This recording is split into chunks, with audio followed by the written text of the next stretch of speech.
Second degree shows a skin covered component when the buttocks are separated apart where the prolapse where the patient stood. Second, you can see when you are putting a buttocks outside and you can see there is a covering. Third degree shows the red and mucosal position. So you go a digital examination. Now, after the inspection, third degree shows you the position of the hemorrhoid, C711 position.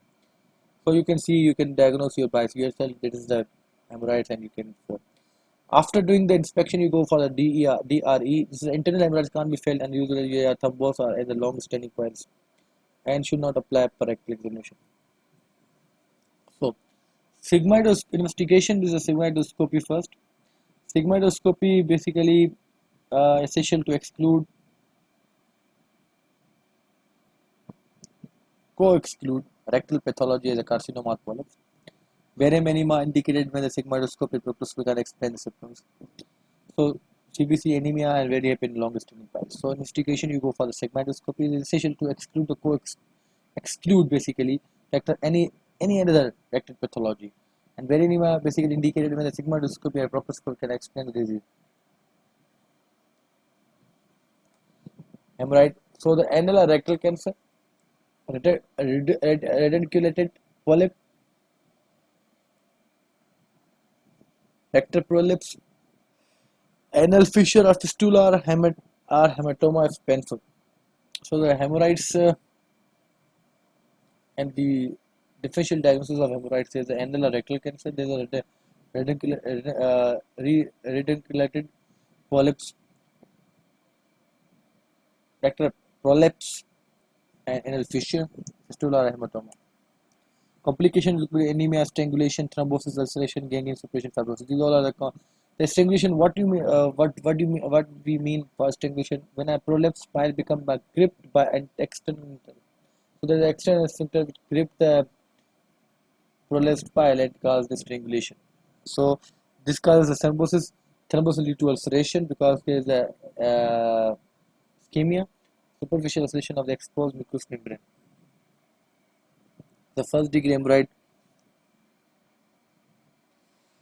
In a first degree hemorrhoid, we go for the bulk of laxative and high dietary fiber may be enough to decrease the constipation. Injection therapy. In the second degree hemorrhage, it is basically you can deal with this injection therapy. But for the first degree and early second degree hemorrhoid, you can go for the sclerotherapy. The 5 ml of the 5% phenol in album I'll inject it to the special syringe into base of the pile just above the base of the pile just above the negative. Rubber bed ligation effective for first and second degree. A small ring rubber bed applied to a constrict mucosa at the base. This will lead to a strangulation of the pile and subsequent lifting of the pile over a period of 10 days. Infrared photocoagulation. Cryotherapy. Cryopop is applied to overlying mucosa. Stretching of venous sphincter improves the venous drainage and decreases the need for staining. Overstretching will lead to incontinence. Hemorrhoidectomy. Necessary for third degree of hemorrhoid or in a prolapse thrombosis. So the complication, these are the procedures you must know. First degree you have used for laxatives and high dietary fiber enough. Second injection is sclerotherapy the first and early second degree. Rubber band first and second degree. And infrared photocoagulation and cryotherapy. Stretching of venous sphincters. But overstretching can lead to anal congestion, so avoid for that.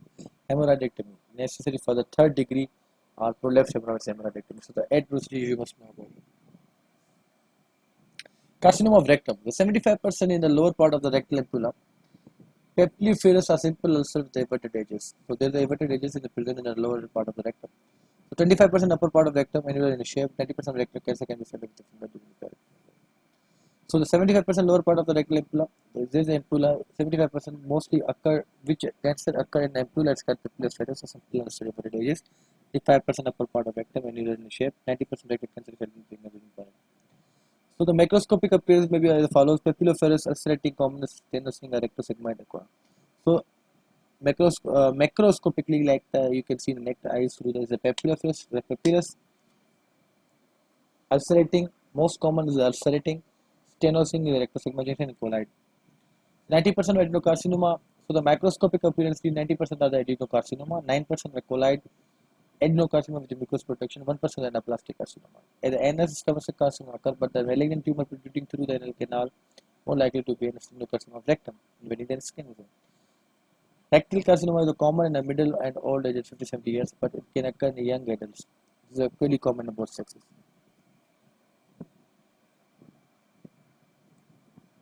So, an carcinoma of rectum sign on examination, more commonly only in the lower edge of the malignant ulcer can be felt. It feels hard and bulges into the lumen of the rectum. The edges are inverted and the base is irregular. You can feel this the base and irregular friable edges are inverted. You can cause this could be the tumor. Upon withdrawal of the finger, you will have a blood mucus on the left finger. If the tumor is on the upper part of the rectum, only a lower edge is felt. This position of lesion makes it hard to decide if tumor is in the rectum or out of it. Sigmoidoscopy is the answer. This position of the lesion makes it hard to decide if a tumor is in a rectum or out of it. Sigmoid is the answer. If the position of the lesion makes it too hard to decide if the tumor is in the rectum or out of it, so you can go for the sigmoidoscopy. You can see in rectal examination, you can compare there is a tumor. You can go for the sigmoidoscopy. So after initial inspection, you go for the DRE, proctoscopy, then go for the sigmoidoscopy. Parectal is not reliable in the fat people. So on general examination, the liver is the most common. So in the parectal examination is not reliable in the fat people. You can go for it. On general examination, the liver is the most common site for metastasis. So you have to examine the liver first. On abdomen, you have to go to examine. Other site for metastasis are supraclavicular lymph node and lungs and skin. Lung metastasis is a uncommon. Chest X-ray is a mandatory. The inguinal lymph node are involved only if the tumor is below the Hilton's line and to involve the skin. So lung metastasis is uncommon and chest X-ray is mandatory. And the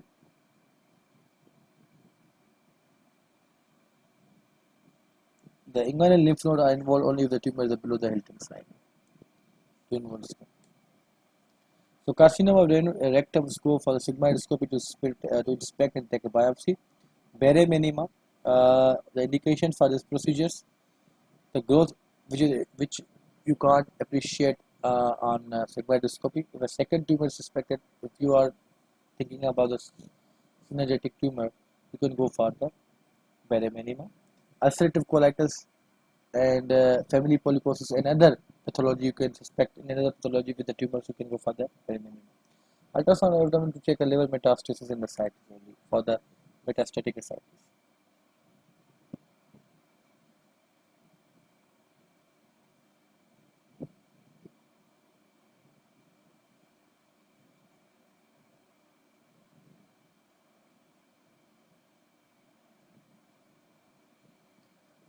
Carcinoma of rectum is benign growth. Carcinoma of sigmoid prolapsing into a pouch of Douglas. Ovarian or uterine tumors, extension of a carcinoma in the prostate or cervix, diverticular disease, endometriosis, lymphadenopathy inguinally, and the facies is known by the additional examination. So the treatment is a curative. Surgery depends on the distance of a tumor from the anal verge. Upper third tumors resection with anastomosis between the sigmoid and lower rectum. Anterior resection. So the upper third tumors go for the resection with anastomosis between the sigmoid and lower rectum. It's also anterior resection. If the lower third tumors less than 5 cm from the anal verge are treated by the abdominoperennial excision of rectum plus terminal colostomy, and then go for the adjunctive radiotherapy to reduce the recurrence. The mid-third tumor anterior resection of distal clearance can be obtained. This is easier in women due to the wide pelvic. Palliative procedure, even if a secondary tumors are present, palliation is the best achieved when the primary is resected.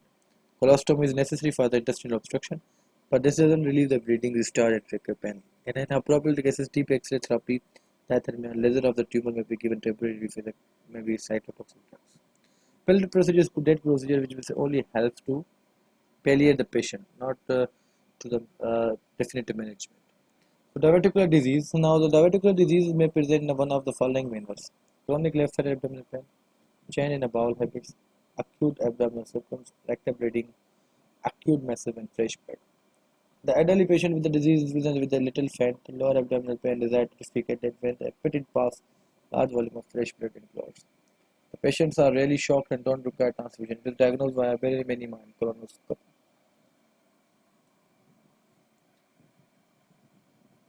So here you can see this is basically a colon where you can see there is a diverticular. These are basically show Two diverticula is basically there is false and true diverticula. The false diverticula only include the mucosal layer, and the true diverticula covers the whole the three layers of the colon. You can see the outpoaching. This is outpoaching.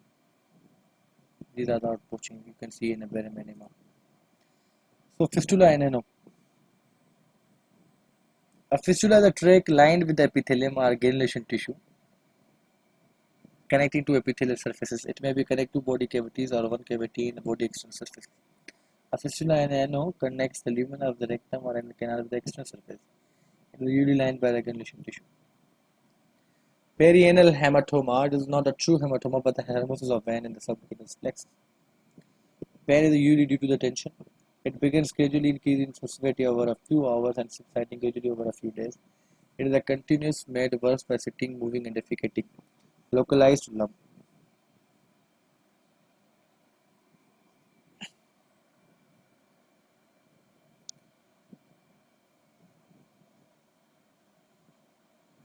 Swelling appears at the same time as the lump, first in small spherical, then it may, when large, become more painful.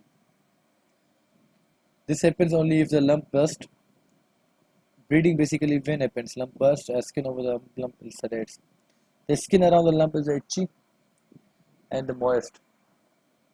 Due to leakage of the mucus because of lump doesn't allow the anus to close properly. You can see the picture. I can't put the picture over there because so differentiate. Well, perineal hematoma sign and examination shows the color. If it is close to the overlying skin which is not edematous, it is a deep red purple. But if the skin is edematous, then this color can be seen. Lump is tender, especially it ulcerates. Initially, the lump is spherical and up to 1 centimeter diameter. If the skin is lax or edematous, then the lump is polypoid. Lump is spherical and up to 1 centimeter diameter. If the skin is lax or edematous, then the lump is polypoid. Covered by a skin surface beneath it is smooth.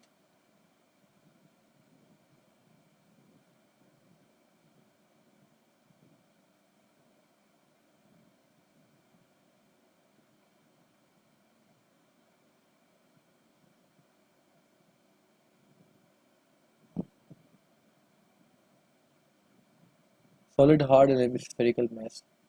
The lump is superficial to external skin tone. Also, the skin other structures.